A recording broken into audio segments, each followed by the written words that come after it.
అటు చెప్పండి దాని కార్పెట్ అడ్డొస్తుంది అటే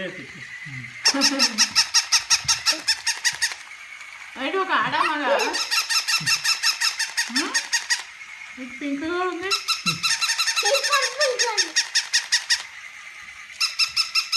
ఏమిటి